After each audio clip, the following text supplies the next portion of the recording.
An easy hack for pattern weights is to simply use objects that you already have laying around the house. I couldn't resist. For real, we're going to make a pattern that I saw in a YouTube tutorial. I picked out this fabric. It's a pink and blue stripe. It looks like the kind of fabric that you'd use for a button down. I just thought it was vibrant and cute. And I'm also going to use this bias tape to make little loops on the pattern weights. I'm going to use this as my remember how to sew project. So the first step is to cut out 4 by 8 inch rectangles. Hey. Editing Shannon here. While we watch me cut the fabric and twill tape, I have to admit something. This video isn't exactly what I planned to post this week. What I planned, a version of this same tutorial, but with a whole other storyline woven in, crumbled underneath the pressure of reality. Maybe it was bad to begin with, or maybe I just needed a break. Whatever the reason, I'm left with a choice. Publish this as it is, or publish nothing. I hate to break my promises, so here we are. Okay, I've got my pieces cut out. I've got my twill tape cut out. I went with 3 inches for my little pieces of ribbon because they'll fold in half, and that's like the little loop to, I guess, hold the pattern weight or maybe hang them up or whatever. It would just be adorable. Something I can't tell with this fabric is which side is like the outside, the right side. Both look very similar to me, so maybe it doesn't matter. I'm going to be pinning these into little pockets, like along 2 sides, leaving one side open to add the weighted filling later. So I'm going to fold in half. Wrong side's out. Finger press. Yeah, I think that is the outside. On the inside. You get it. Then pin the little loop in the crease. I've seen different tutorials make this differently with the loop placed at different points on this seam. You can pick whatever you like the best. I thought this one turned out cute, and voila.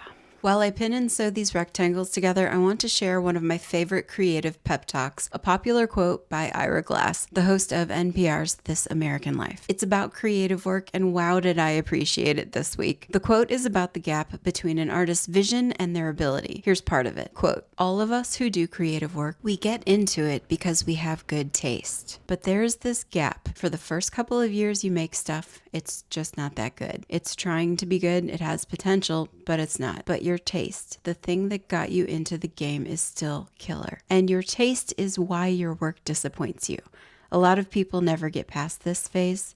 They quit." He goes on to say that only through volume can we achieve the bar set by our taste. As someone who has made her living as a writer, I couldn't agree more. Making YouTube videos has been humbling for me, to say the least. It's tougher than I expected to shift from writing, my safe space, to talking to my camera. I think that's what we're here to do, though. To play, to try things that excite us, to prioritize the experience over our results. Anyway, if you're also struggling with your creative work, I hope this finds you and helps you too. I know I can do better, and I'm not quitting. Just watch. And also, please subscribe. Please, seriously. And thank you so much. Okay, we're wrapping up sewing around the edges of our fabric, leaving an opening to add the weighted filling of your choosing. Now back to this professional writer's amateur sewing vlog. Okay, we're back after a brief coffee break. I'm going to trim the excess fabric from the corners. It was around this time that I realized I'd made a mistake. Shannon from then will explain. Thanks to the magic of YouTube Vision, you didn't have to go through this with me. I thought I was being clever when I sewed not just 1 and 2 sides per the tutorial, but I sewed part of the 3rd side so I wouldn't have to do so much hand stitching. I had to go back and redo it. Before sewing that 3rd piece, I had to fold it the other way. In case you're new to sewing too, just a quick note to share that this next step, trimming the extra fabric inside of the seam at the corner, makes for nicer, sharper, more cornery corners. I'm only going to clip the corner that doesn't have a loop on the other side. This corner has my loop because I don't want it to make the loop less secure. And if you can grab the loop, it makes it easier to turn these inside out, or I should say right side out. There we go, like so, and then push out the corner. At this point, they're starting to look pretty cute, don't you think? and these are right side out. Let's add some weight. At the risk of seeming slightly insane, I am measuring my weighted filling, not because I care that these are all the same weight. I'm actually doing it because when I filled the first one last night, it was difficult to tell how far up to fill it. This way I don't have to worry about overfilling it and spilling pellets everywhere. It was a good theory anyway. Moments later, oop, there go a couple of pellets. I think I dropped one on the floor. I heard it fall, and I don't want my cat to eat it. I don't know where it is. Okay, back to my process. So if I zero out the scale with the completed one on top, remove it, and set an empty one, I see 85 grams. So I know that I need 85 grams of pellets. Oh gosh. I did not sleep last night. I can't imagine why that would be. As soon as I said it, the memory of that coffee popped into my brain. I was really dragging here, and it wasn't just the bad night's sleep or my umpteen mistakes and redos. It was all of the above, plus how hard I've been working. I didn't expect to feel bone tired from making YouTube videos. That's not a complaint though, not at all. I haven't felt this much gratification in a long time. I didn't realize how much I missed autonomy over my creative output. Making things is hard when you're out of practice, really hard, but I've been writing for clients for so long, phrasing things to convey the ideas and meet the objectives of other people, that it's exhilarating to shift my attention back to what I think. Enter the second creative pep talk of this video. Getting started is undeniably hard and an age-old problem for creatives of all stripes, which is really all of us, but that's a topic too big to fit here. It seems to me that this presents an upside. If it was easy, we wouldn't even notice that we're creating. We'd simply be existing, and that's a thing for sure.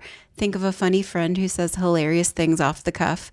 It feels great when good material pours out of you in a pinch. I'm not downplaying that. My point is that the beginning, before you're good, that's the adventure. The cool thing about the view is the life you live during the climb. Or to put it way better, I'll quote the venerable Tupac, "I hate to sound sleazy, but tease me. I don't want it if it's that easy." After droning away in corporate writing roles for 2 decades, this wisdom hits me hard. I don't want to be sedated. Different song. Bottom line, if it's always easy, you're not living fully. That's pretty heavy, so how about we get back to a lighter subject? Let's check in on the pattern weights. All right, now it's time to sew these up. I'm gonna try to show what this looks like on camera, but I am so awkward with a needle and thread that I'm going to do an interpretive dance to show you how a slip stitch works. I'm a weighted pellet. Editing Shannon again. I cried laughing when I saw this. This dance is actually quite accurate if you want to know how to sew a slip stitch. It's got everything but the knot. My plan for how to edit this bit with labels and helpful supporting graphics is a bit more elaborate than I have time for now. It's late Sunday, well past my deadline, but I couldn't crop this part out. I hope it makes you laugh with me. Okay. Now, how about some footage of the actual slip stitch? I'll admit my sewing skills are clumsy, but I suppose that was true for my dance too. Well, I kept going even if my work sucks, and I embraced every single challenge along the way, and here are my results. Thank you for joining me. Please like this video so that more people can see my elite dance skills. Leave a comment below, I'd love to know you, and if you would consider subscribing, that would mean so much to me, and less voiceover going forward. Voiceover really saved my bacon today. Take care. Thank you for watching.